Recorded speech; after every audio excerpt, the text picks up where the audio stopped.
अगर मैं आपसे कहूं कि बीच मैच के अंदर अगर आपने ये पल देखा होगा तो मन में जरूर सवाल आया होगा कि आखिर गलती किसकी थी, बेईमानी किसने की थी। क्योंकि इंडिया बनाम इंग्लैंड के चौथे टेस्ट मैच के आखिरी पल के अंदर कुछ ऐसा हुआ था कि लोग कह रहे हैं कि यहां तो इंडिया की गलती है या फिर यहां पर इंग्लैंड की गलती है। क्योंकि जब बेन स्टोक्स साहब आकर आपके रविंद्र जडेजा वाशिंगटन सुंदर से भिड़ जाते हैं तो लोग कहते हैं कि आईसीसी का नियम क्या कहता है। आखिर यहां पर जो लड़ाई हुई, जो बेईमानी हुई, जो हाथ नहीं मिलाया गया था, उसमें गलती किसकी थी? क्या इस मैच को गलती की वजह से इंग्लैंड ने हारा, इसमें इंडिया की गलती थी या इंग्लैंड की?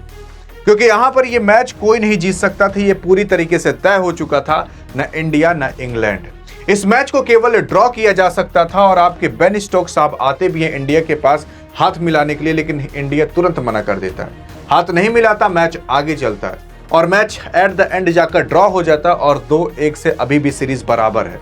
4 टेस्ट मुकाबले बीत चुके हैं, जिसमें से 2 आपकी इंग्लैंड जीती है, 1 इंडिया जीती है और 1 टाई हो चुका है।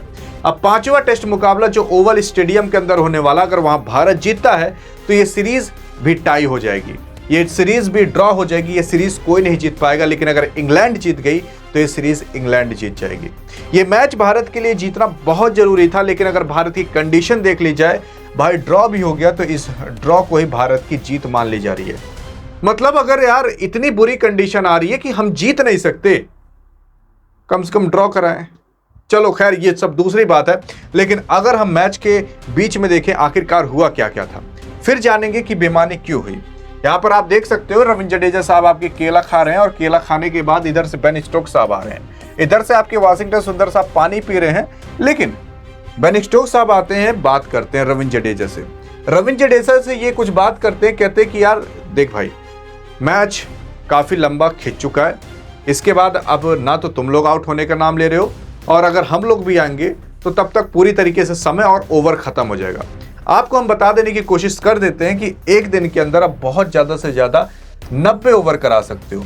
अब 90 ओवर अगर हो चुके हैं या 90 ओवर होने वाले हैं और बस कुछ ही ओवर बचे हैं और इंग्लैंड को भी पता है कि अब हम नहीं जीत सकते, तो मैच को चलो यहीं पर टाई कर देते हैं, मैच को ड्रॉ कर देते हैं, आगे मैच बढ़ाने से कोई मतलब ही नहीं निकलता। लेकिन मैं आपको बता दूं, ये आपको सुनने में केवल ठीक लग रहा होगा कि बेन स्टोक्स तो यार सही कह रहा है कि चलो मैच को टाई कर देते हैं, ना तुम जीत पाओगे ना हम जीत पाएंगे, मैच टाई हो जाता है।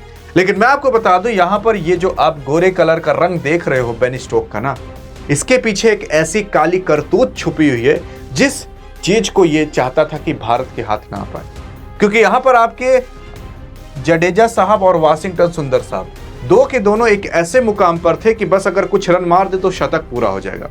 80-85 रन पर सब खेल रहे थे और इसी 80-85 रन से शतक ना पूरा हो पाए, पूरी की पूरी इंग्लैंड की टीम आ चुकी थी और जैसा कहा नहीं जाता कि डरवाने लगी थी या फिर कोई अन्य काम बहलाने फुसलाने लगी थी ताकि तुम लोग मैच डिक्लेयर कर दो और ये जो तुम रिकॉर्ड बनाने वाले हो ये तुम्हारा रिकॉर्ड पूरा ना हो पाए। मैं आपको बता दूं, यहां पर आपकी जब जडेजा साहब ने शतक मारा तो इनके करियर का 5वां शतक लग गया।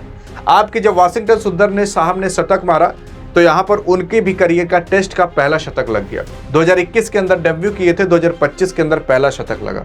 लेकिन अगर यहां पर भारत पहले ही ड्रॉ कर देता तो आखिरकार भारत जो था इस मैच के अंदर ड्रॉ तो कर लेता, लेकिन वाशिंगटन सुंदर और जडेजा का वो रिकॉर्ड नहीं बन पाता और इसके बाद जो जो रिकॉर्ड बने ना भाई, वो गगनचुंबी रिकॉर्ड है। लेकिन यहां पर अगर आप देखने की कोशिश करोगे, आपके गिल साहब भी हंस रहे हैं, यहां पर ये दिखाना था कि इंग्लैंड में आकर जो अंग्रेज भारत का पूरा पैसा चुराकर उठाकर लेकर गए हैं, जिस स्टेडियम पर हम खेल रहे हैं वो स्टेडियम भारत के ही पैसे से बना हो, भारत को ही लूट कर बना हो, आखिर आकर तुम्हारी औकात दिखा देते हैं हमारी और तुम्हारी औकात क्या है। तुम चाह कर भी ये मैच नहीं जीत सकते और तुम्हें हम रुला देंगे लेकिन खिलाएंगे जरूर और तुम गिड़गिड़ाते हुए खेलोगे जरूर। यहां पर अगर आप देखोगे हैरी ब्रूक भी आते हैं, लबर जबर जैसी भी बॉल मन कर रहा था वैसे फेंक दे रहे थे ताकि इन लोग का शतक हो और पूरी तरीके से मैच डिक्लेयर हो। हाथ मिलाने आते हैं लेकिन वाशिंगटन सुंदर साहब हाथ ही नहीं मिलाते हैं। वाशिंगटन सुंदर जाकर जडेजा साहब को गले लगा लेते हैं क्योंकि जडेजा का शतक हो गया था और फिर भी यहां पर डिक्लेयर पारी नहीं होती। इसके बाद आपके वाशिंगटन सुंदर का नंबर आता है और फिर वो 101 रन मारते हैं, तब जाकर कहीं पारी डिक्लेयर होती है और ये जो आप हैरी ब्रूक को देख रहे हो जीभ बाहर निकालकर ऐसी ताकता रह जाता है। लेकिन मैं आपको बता देने की कोशिश कर देता हूं, यहां पर आपके शुभमन गिल भी अंदर बैठकर हंसते रहते हैं और पारी को डिक्लेयर नहीं होने देते। लेकिन अब यहां पर सवाल ये आता है कि भाई इसमें गलती थी किसकी?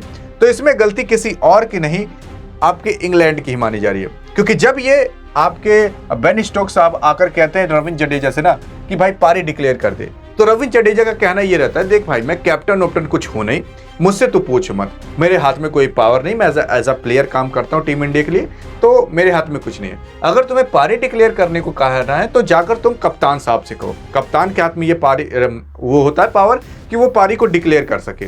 तो यहां पर आपकी इंडिया की तो बिल्कुल गलती नहीं थी। आईसीसी का नियम यही कहता है कि अगर दो के दोनों कैप्टन राजी हैं तब जाकर कहीं मैच कैंसिल हो जाता है। तो यहां पर भाई एक कैप्टन राजी है, दूसरे कैप्टन से पूछ नहीं रहा, प्लेयर से पूछ रहा है, तो प्लेयर तो कहेगा कि भाई मेरे हाथ में कोई पावर नहीं है, अगर मैं डिक्लेयर कर दूं ड्रेसिंग रूम में आ जाकर अभी मैं ही धोया जाऊंगा। और इस वजह से आपके जो भी सही बनता था आपके जडेजा साहब ने कहा और पारी डिक्लेयर नहीं होने दिया और पूरी तरीके से मैच खेला। आपके शुभमन गिल साहब अंदर से बैठकर मुस्कुरा रहे थे, हंस रहे थे।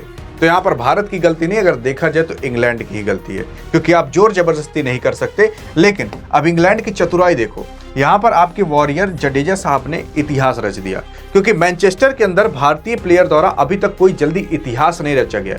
मैनचेस्टर के अंदर भारत का ऐसा कोई भी प्लेयर 35 साल बीत चुके थे। 1990 के अंदर कहीं सचिन तेंदुलकर साहब ने एक शतक लगाया था, लेकिन अब देखो यहाँ पर शुभमन गिल ने भी लगा दिया, आपके जडेजा और वाशिंगटन सुंदर ने भी लगा दिया।